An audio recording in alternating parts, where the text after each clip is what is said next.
Good morning, everyone. Janie here. Welcome back to my garden. It is bright and early. The sun just came up this morning, and I thought I would grab my camera and do a June front garden tour and show you all what my garden is looking like in June.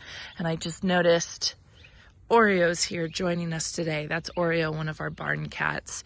He's friendly. When I feed him, he will come up to me and let me pet him, but otherwise he kind of stays, he keeps his distance. But I thought it was funny that he was hanging out with us this morning. So anyway, let me get started with the June garden tour. I have been sick for 2 weeks. And I know that, I don't want to start off this garden tour with giving an excuse, but I am just itching to get out here and get a bunch of stuff done. But I don't know if you guys can hear in my voice, my nose is still a little stuffy. I haven't been out here as much as I've wanted to for the past month, and my garden is definitely showing it. My garden was looking so good, so beautiful, and then boom, it was overgrown. So I have really fun plans. I have some fun plans for a challenge in July that I'm really excited to share with all of you. So make sure you stay tuned for July for I don't want to give too much away, but I'm really excited about it and just getting out into the garden and really getting stuff done. But let me show you guys how it's looking right now. So I will start with the gazebo. First of all, let me show you guys these pots here. The 2 pots that I have on either side of my gazebo, I was complaining that the super bells weren't looking really great, the double grapefruit. These over here are looking pretty good, but not fantastic. And then these over here, they just decided not to survive. I honestly don't know what happened, but that's one of the things that I want to do is I've decided I'm just going to replace them because those are dead right there. Those guys are dead. Super bells, they're great. I love super bells in certain ways, but I just love supertunias so much more. And I find myself wishing that I planted supertunias in these pots right here. So I think I'm going to take these out and replace them with some supertunias. And I think that that'll be really pretty. And I have no idea why that one died. I mean, I'm sure it's like a watering issue or something like that. But yeah, I think it just needs to be replaced. So anyway, then coming over this way, you can see I have my Superbina Stormburst. It's just absolutely taking over and looking crazy. I think after this year, I'm going to take this Stormburst out and put something else in because it's just a full garden of Stormburst, Superbina Stormburst right now, which is really fun. But I would love to see something else around here for a while as well. And then coming over here, my variegated orange bougainvillea is starting to bloom, and I really love this plant. I really, really love this plant. It stays somewhat compact for a bougainvillea. It's not going to get much bigger than this. It has a beautiful variegation on the foliage, and then it has these orange blooms, bracts and blooms that I just think are really pretty. So I'm excited that that's finally starting to bloom this season. And right underneath the best plant in the world, El Nino Catalpa. Oh, I absolutely love it. Let me scooch back here. My agapanthus aren't quite blooming yet. They're budded up and they're ready to go, but they're not quite blooming yet, which is funny because the agapanthus everywhere else in my town is blooming right now. I'm not sure why mine aren't going yet, but one thing that is going is my Rocksteady Vitex. This guy's looking really pretty. I'm surprised this guy's looking much more like a shrub than I thought it would be. I thought it would be a little bit more upright than it is because the plant tag says it can get up to 12 feet tall. And you guys can see I do have the branches. I could probably stake it up if I wanted to. You know what? Maybe I will do that. Maybe I will stake it up just to make it a little bit more upright. It's really pretty like this, kind of all mounded up and everything like that, but I kind of wanted it a little bit more of a shrub. I think would look really pretty. And then coming over this way, you can see I have my blonde ambition grass, and I can see I've got weeds all in it, which is annoying. Oh, it's annoying to see, but I do have this blonde ambition grass that's starting to get its little seed pods on it, which is really, really fun. My garden this year has been very, very strange. It has been a very early year. My garden to me feels like what it normally looks like in July or August. It's like all of a sudden, boom, it started getting very, very overgrown very quickly. And this is kind of how I feel in July and August. It's just been a very, very early year. This is the garden bed that you see right when you drive in to my property. And it was missing some stuff right here, right up front. So I did plant some, pardon my cerise monarda right here. That's going to get about 12 feet wide. And then I did do treasure trove rudbeckia back here, which I think is going to look really beautiful once it starts blooming. And that's going to have a lovely backdrop of all this lantana over here, this El Nino Chatelpa, and then of course over here, hold on, I'm going to sneeze. Ooh, sorry about that. With the backdrop of the denim and lace Russian sage. Oh, it's looking really good. I did put in some Super Tunia bubblegum right there, and I think that that's going to look really, really pretty. And then I do have my crepe myrtles, my Tuscarora crepe myrtles, and they are just starting to bloom, which is really fun. And then I'll show you over in my long border, my pink velour crepe myrtle is starting to bloom as well, which is great. Let me show you guys my trial garden bed, which has been really fun to play around with this year. My trial garden bed, I just planted a whole bunch of plants that I'm not very familiar with, and it's been really fun to see how some of them are doing. And it's neat because I'm leaving them in here all season long so I can see how they're doing with the heat. I'll see how they do once they cool down a little bit later on in the season.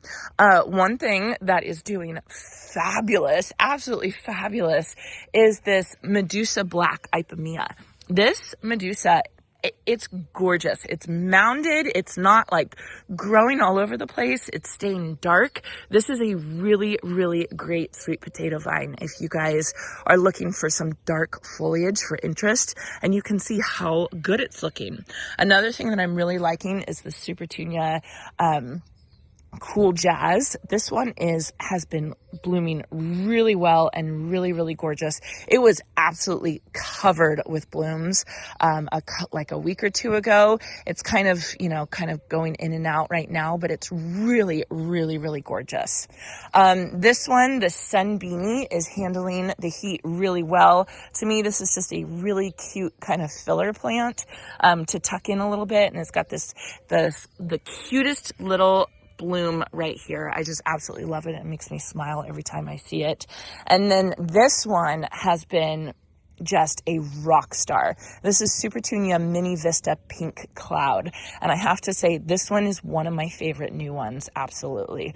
Definitely, especially with the Medusa Black right there. Look, like that combination, I just think is gorgeous. All right, then we have the phlox, the Southern Blaze phlox. Look at what happened with the heat. So, it definitely, I don't know. We've had like 100-degree temperatures, but not like super intense temperatures.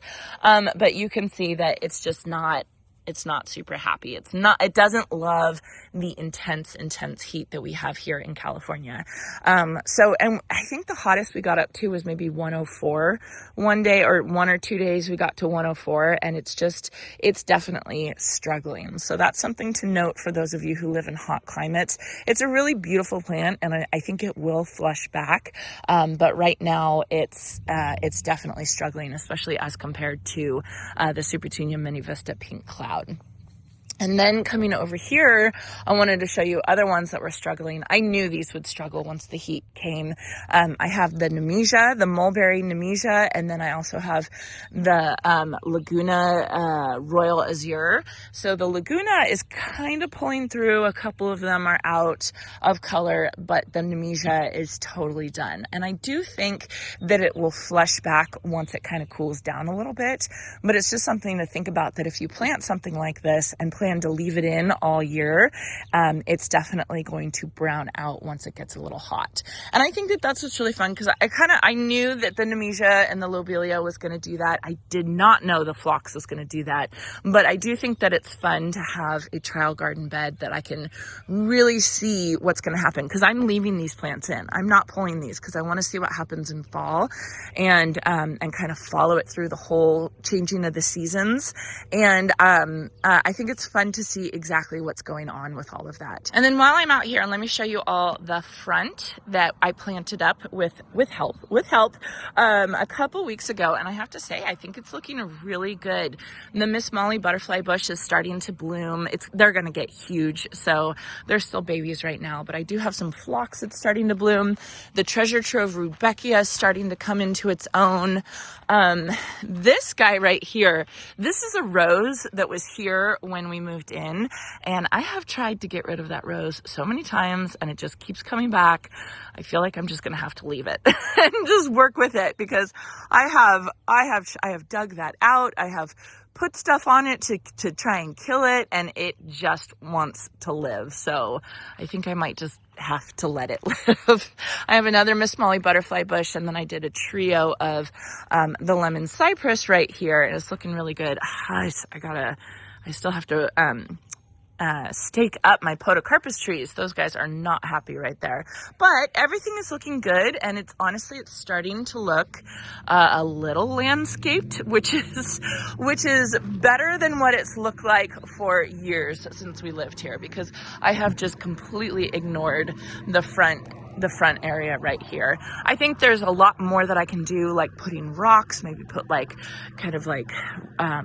a dry creek bed kind of coming down here. There's a lot more fun stuff that I can do in this front area, but I'm excited to even just have a starting point. Here's a look at the garden. I'm standing right in front of the gate, so you can kind of look at what we see right coming up to the garden. I think it's looking really good.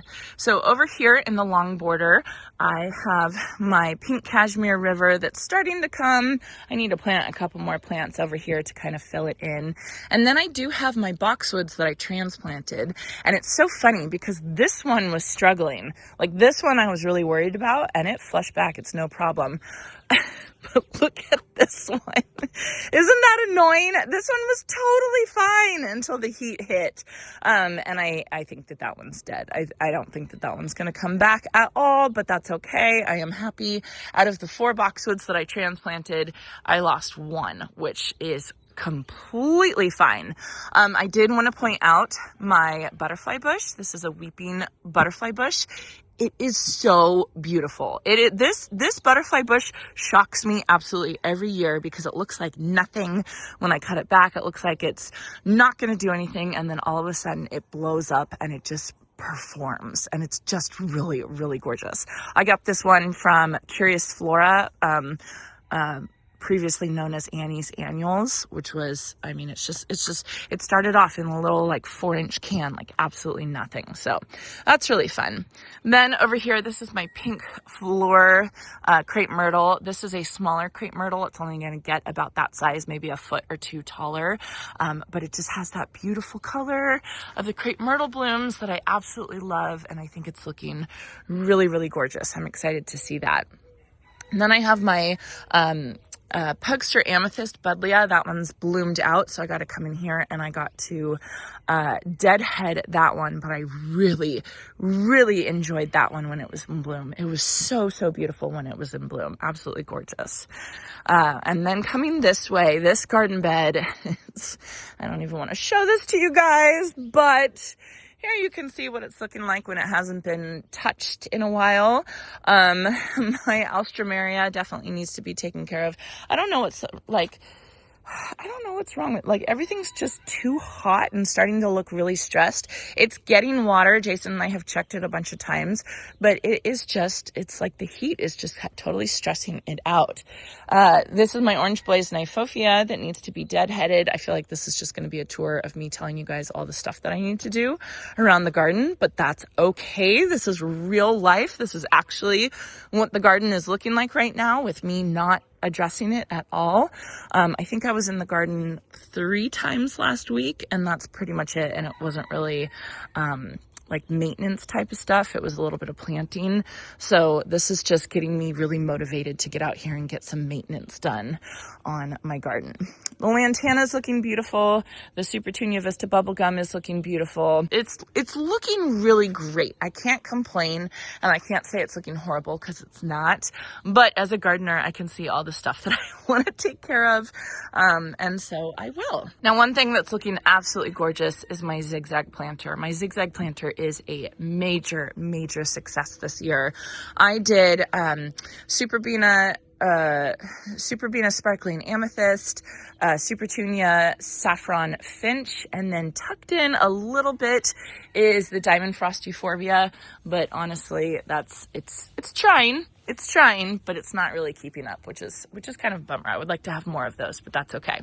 But I think the coolest thing in my zigzag planter is the totem pole grasses. The totem pole grasses are so beautiful, and I have to say they took a year to get rooted in and to get to be as big as I thought they were going to be. They are rated to get about 5 to 6 feet tall. And the first year that I planted them, they probably only got about 3 to 4 feet tall. And I thought, well, this is okay. But this year they are really showing off. And I like how upright they are. They're not like purple fountain grass that really like spills over. They're very, very upright. They have the beautiful blue color, and they're almost creating like a wall in front of my door right there. And I just think it just looks so cool. I'm just really excited about these. I think they are such a neat plant, and I could see like almost creating like a garden room with these. Like if you line these up and created a garden room, that would be a really, really fun garden room to create in your garden. I don't know. I just think it would be really neat. Here's a look at the Diamond Frost Euphorbia. That one's doing a little bit better and pulling through. And this is one of my favorite plants in the entire world. This is Fragrant Delight Heliotrope. I'll show you guys in my back garden tour. I do have the Proven Winners Heliotrope back there, and I was trying to give it a good trial to see if I like it as much as this one. And I feel horrible saying this. I'm sorry, Proven Winners, but this one's 1,000 times better than the, what is it called? Aromagica Heliotrope. It just does not perform well for me. That one just does not perform well for my garden. So let me know in the comments if that one performs better for you. But for me, the Fragrant Delight Heliotrope is the clear winner on the heliotrope. And these you can usually find at your local garden center. Okay, let me show you all the view from the gazebo, because the view from the gazebo is looking really good. I have my lantana here that is just loving the heat. That's a really good sign when we've been having hot weather and things are struggling, and you can see what is doing absolutely fantastic, and it's the lantana. But I do have to say, it is nice to have a mixture of a whole bunch of different plants. Some plants that like the cooler weather, some plants that like the warmer weather, so that as the season goes on, you can have different plants that are really shining and showing off at the time. And right now, the lantana are definitely showing off. So anyway, everything's looking really good over here. It's slightly overgrown. Don't look too close because I definitely have some weeds in here. But overall, it's looking really good, especially in the morning as the sun comes up. This is one of my favorite views of the garden. I just think it's so gorgeous. And eventually we will be putting a rock boulder fountain right here. I think that'll be really pretty, and that'll give it some water moving noise, which I think will be really great right here, especially when we're sitting on the gazebo. Oh, for those of you wondering, Jason is totally fine. He got bit by a spider.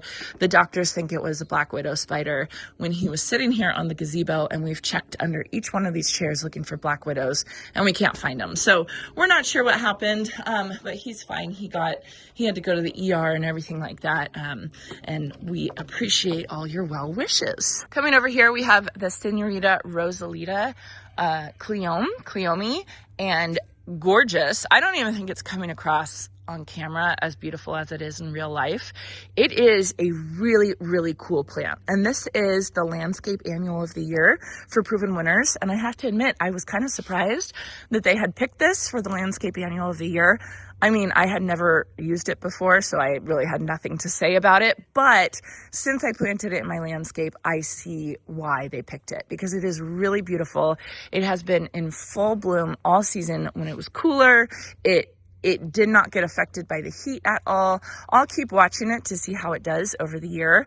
My friend Kevi, who lives in Texas, she did say that these kind of peter out as the season goes on. So I'll be kind of watching it to see how it does. But so far, I have to say this is a winner. I'm really happy with the performance for this plant. So if you see this at your garden centers, I would say feel confident to go ahead and grab it, as is the Medusa Black Ipomea underneath it.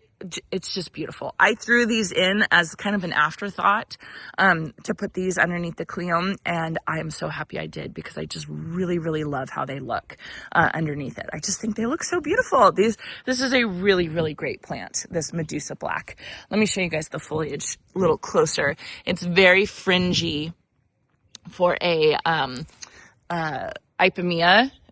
It's a lot more, fenestrations? What do you call that when the leaf goes down like that? I think fenestrated, I think something like that. Anyway, you can kind of see how that looks a little bit different than a normal Ipomea. And then coming over this way, this area is looking really good. My iceberg roses are just, they're just so beautiful. They're such good plants. I absolutely love it. One thing I do have to say, I was thinking about it, I think I'm going to take these pink cashmere superbena out. They looked beautiful earlier in the season, and now they're kind of coming in and out of flush. I was thinking about cutting them way back. This is the third year that they've been in here in this mound, and I think they're just starting to peter out a little bit. These are technically annuals for proven winners, and so they're only supposed to last 1 year, but because I live in zone 9B, I overwinter them, and they definitely overwinter, but I don't think I did a good enough job cutting them back at the end of the season. And so I think mine have gotten a little leggy. And so I think I'm going to take them out and I'm going to replace them, basically. And I have a plan for what I want to replace them with. I think I want to do the myoporum that Michael Glassman always uses on hills. And I think that that'll look really pretty. It'll stay really low. It'll give me that look that I want. And I think it'll just make this whole area look a little cleaner. Not as much color, but I think that's okay. This area over here is just so easy. This is a really good example of easy, low maintenance gardening. What am I saying? The espalier is not low maintenance. Well, I can't say that, because with the star jasmine, I really only have to prune it maybe 2 or 3 times a year, I would say. So is that low maintenance? I don't know. But down here, this is what I'm talking about, the low maintenance gardening. This is Platinum Beauty Lamandra, and I have not touched this. I have not touched this. I think for like a year, I have not touched this bottom garden bed down here. I have not touched it. I think it looks beautiful. It stays, it's evergreen. It just is a really, really beautiful plant, and a really easy plant that you don't have to worry about. So I would say that's definitely a plant if you want a low maintenance garden. And they have different colors of the Lamandra that you can choose. They have more of a greener color. This is the more variegated color, but I just think it's really pretty. And this is a Michael Glassman specialty. He plants this one in all of his gardens, and I can see why, because it's really great. I did want to point out my lavender twist redbud. Can you guys, there we go. I thinned it out so much this year. I thinned this plant out so much this year. This plant is very susceptible to something called Cercospora or Cercospora. Let me show you. Can you guys see? Oh, hold on. There we go. So this is, I think it's a fungus that red buds get, these little brown spots right there. And the way to deal with this is to spray copper on it. And you want to spray copper early on in the season. And I think I sprayed copper on it one time this season, but way less than last season. And it's doing a lot better. And the only thing I did differently is I thinned it way, way out. So it had more airflow, and that really made a huge difference. So if you have red buds that get this like I do, think about airing it out. Think about thinning the tree out as much as you can without it looking weird, of course. And that might help you and make it so that you don't have to use as much spray. I'm not showing you guys my secret garden right now, but look at how good it looks. Look at this. Doesn't that look so beautiful? I'll show you guys this in my back garden tour. I usually save the secret garden for the back garden tour, but it's just looking so lush and full, and I'm just really, really happy with that. Okay, so then coming over here, we have this part of the garden, and just be prepared because it's very, very overgrown. It just needs to be kind of cut back a little bit. My denim and lace Russian sage needs to be staked up, but honestly, it's looking gorgeous. I love the look of a garden right before it hits the point that it really needs to be cut back, and I feel like a lot of my garden is that point right now. My Romantica ball gown rose is starting to do its second flush. My neighbor's apple tree is starting to get apples, which is really fun. The denim and lace Russian sage is just absolutely beautiful. Iceberg rose again. Shasta daisies. These are the banana cream tooth Shasta daisies that are really beautiful. Everything is looking really gorgeous, but it's definitely past its prime, which took me by surprise this year because the prime for my garden was so early this year. We had such an early season that I feel like I missed out on a lot of it. I wanted to take more pictures and all that kind of stuff. So that's why I am planning to do this challenge in July, just to extend my season a little bit more. And I'll tell you guys more about that in a little bit. Okay, ready? Get ready. Get ready for this garden bed, this garden over here, because this garden, oh my God, I don't know what happened to it all of a sudden. Okay, so first of all, my pomegranate tree is so weighed down by pomegranates right now. It is falling over. I'm gonna stake it to itself, basically. See, you can see this branch over here is falling over to the right. This branch is falling over to the left. I'm going to stake it together and lash it to each other just so that hopefully the branches don't break. But oh my goodness, I have so many pomegranates on it right now, and it is just going nuts. Look at this, you guys. I can't believe it. I can't believe how many pomegranates I have on this. I probably should thin them. Right? Maybe? I don't know. I'm not even sure what to do. But anyway, so I am going to have more pomegranates than I know what to do with. But I'm a little worried about this poor tree because I definitely thinned it out and I definitely pruned it way back, and now I just don't think it has the structure that it had before. It doesn't have all those little tiny branches that what I think was holding it up before. So anyway, I need to kind of work on that. And then coming over here, my chiclet orange Tacoma is absolutely stunning with the denim and lace Russian sage, but there's other things that are just taking over, like my Verbena de la Mina. That's a beautiful plant, but can you see it has completely taken over the pathway? Like too much, right? Too much. I really like it when plants grow into the pathway, but I do like to walk on my pathways as well. So I think this plant, I think I'm going to remove that plant, which Jason's going to be really sad about because it's one of his favorite plants in the garden. But I will just cut it back. Maybe I'll try and divide it. I don't know if I can divide these.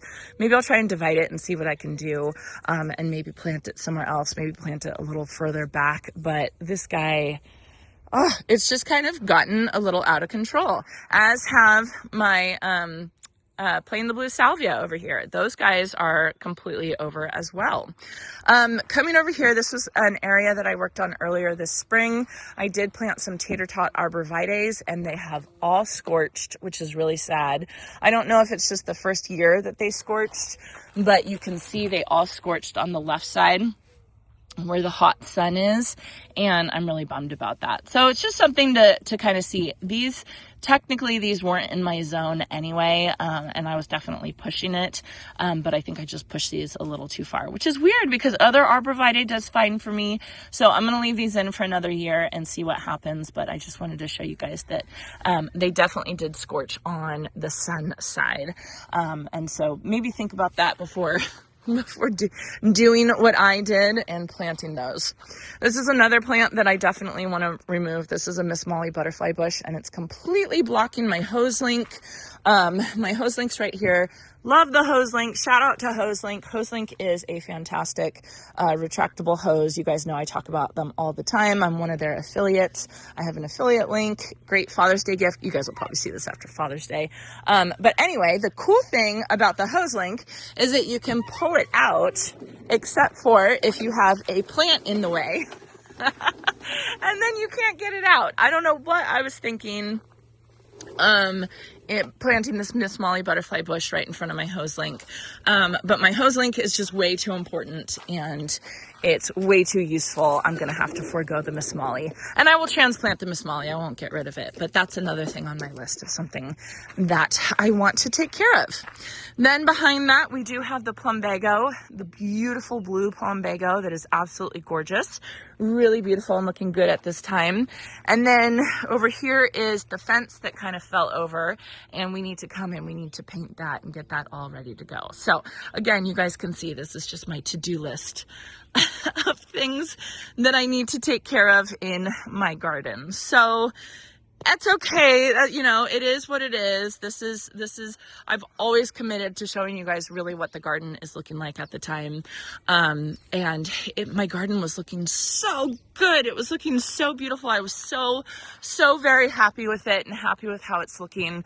And I still am, but I just have that feeling that I need to get out here and I need to get my hands in my garden and I need to start addressing it and taking care of it. And this past month has just been a rough month, you know, for me, health-wise, you know, for this illness that I've been going through. So I'm excited to get out here and get started and really giving my garden a lot of attention, and hopefully you guys can join me. So anyway, I think that was a relatively short front garden tour, but I think the moral of the story is some things are looking beautiful and some things are looking really overgrown. Anyway, I hope you all enjoyed this, and I hope you all have a chance to get in your garden today.